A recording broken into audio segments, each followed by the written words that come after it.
So the other day I was scrolling through Reddit and I stumbled upon a conversation about users' scariest, most disturbing true stories.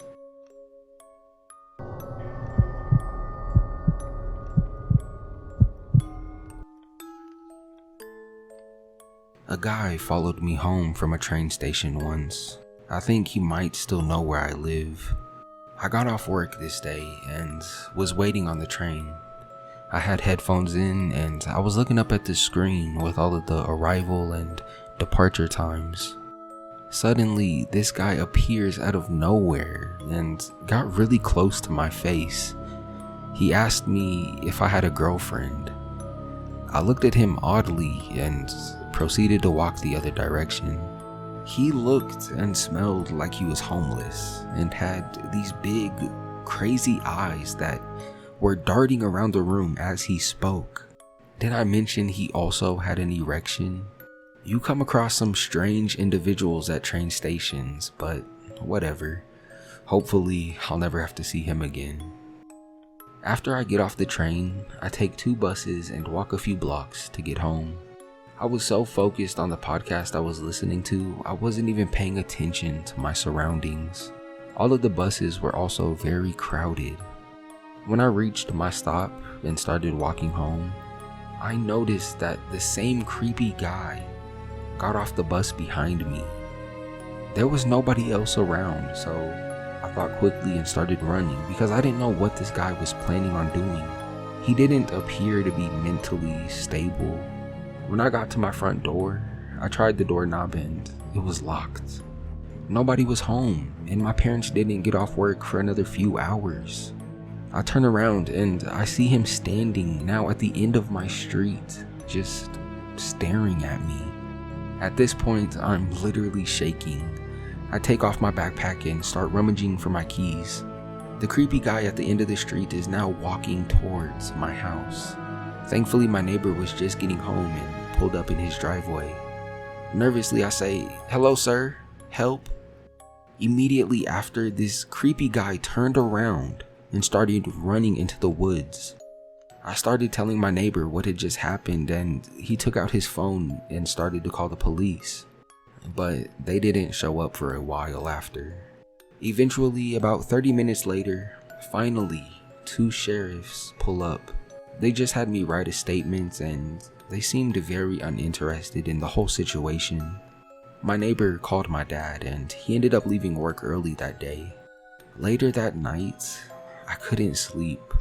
I was up all night and I couldn't help but think that this random stranger now knows where I live. It was the most unsettling feeling ever. I wanted to immediately move, but my parents had just bought this house and they seemed to really love the neighborhood and the people who lived there, so I didn't want to say anything. The next few days were stressful. I didn't really want to walk home anymore, so I was spending a lot of money on taxis. And I ended up seeing the creepy guy again a few days later, but thankfully not in person. We have a couple of security cameras set up all around our house. Thankfully, they also have night vision, and I saw this guy in the same exact outfit he had on 3 days earlier, walking past our house a few times throughout the night, but eventually he stopped. Haven't seen him since.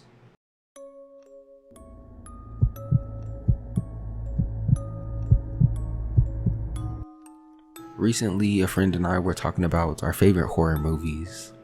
We were childhood friends that grew up in the same neighborhood. I was thinking about an incident that happened when I was in 2nd or 3rd grade, probably about 14 or so years ago now. And she says out of the blue, "I don't know if you remember this, but the police started patrolling our neighborhood when we were in 2nd or 3rd grade because when I was walking home from school, 2 men in a blue pickup truck rolled down the window next to me and said, 'Hey girl, you need a ride home?' And one of them tried to grab me. I took off running and told my mom, who then called the cops and walked me to the bus stop every day after that. I confessed that I was thinking about a time where my cousin Sean, who recently passed away, so he's been on my mind a lot lately. Also, he was really smart, much smarter than me. We were wandering around the neighborhood one afternoon, as kids do, and this blue pickup truck pulled up to us, and one of the two guys said, "Hop in for a ride." Sean said no thanks, and he instructed me to sneak into the neighbor's back porch. Luckily, it was unlocked, and he told me to stay down. I whispered I was afraid we would get in trouble for not asking them for permission. Not the brightest kid. I guess I would rather die than break the rules. Sean goes, "Stay here and hide. Act like we went inside because we live here." One of the two guys got out of the truck and they went into the yard to look for us. We laid low. About 15 minutes later, they left. I look back at it now and can't help but wonder to myself, what were they planning on doing? We lived near the area of the Oakland County child killer. I've spent the last few nights reading up on the case and thinking about that blue truck.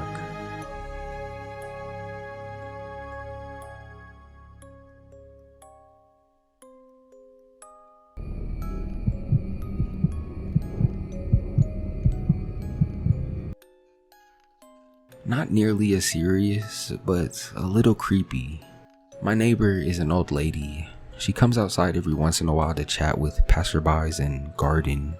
The first conversation she had with my dad, she complimented the painting he has hanging in his bedroom. No big deal. I mean, she probably just saw us moving it in or glimpsed at it at some point before we got curtains. But then she met our dog and said, "Well, he's much scarier from the window, isn't he?" Again, no big deal. We know he has a habit of pushing aside blinds to stare outside. She comments on things like this often, asking us why we didn't walk our dogs that morning or when are we getting a new sofa. But she's just an old lady, right? She's probably bored and outside a lot. Then she meets me. She swears she's already met me, but I've never seen her before in my life.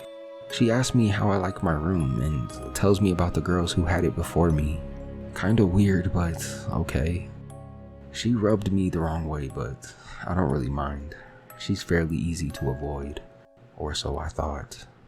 As I was taking the dogs outside, I happened to glance over and she was staring at me through the window. She lowers the blinds when she sees that I saw her, but I can still see her peeking through them. Later, I go into the kitchen and I see her again, watching me very intently through the window. We had our blinds slightly open just to let light in. Then upstairs, in my parents' room, there's a window in their bathroom. I see her again as I'm replacing towels, just watching. The more I looked for her, the more I saw. She was watching basically all the time. Not only from her window, she would sometimes sit in her car and watch us from the street. She sits on her porch and watches. She slowly walks down the street and watches us. Literally all hours of the day. And she does it to her other neighbors as well. She even did it to the people who had our house before us. Everyone knew to keep your blinds and curtains shut at all times. Otherwise, you can guarantee she watches you. It freaked me the hell out.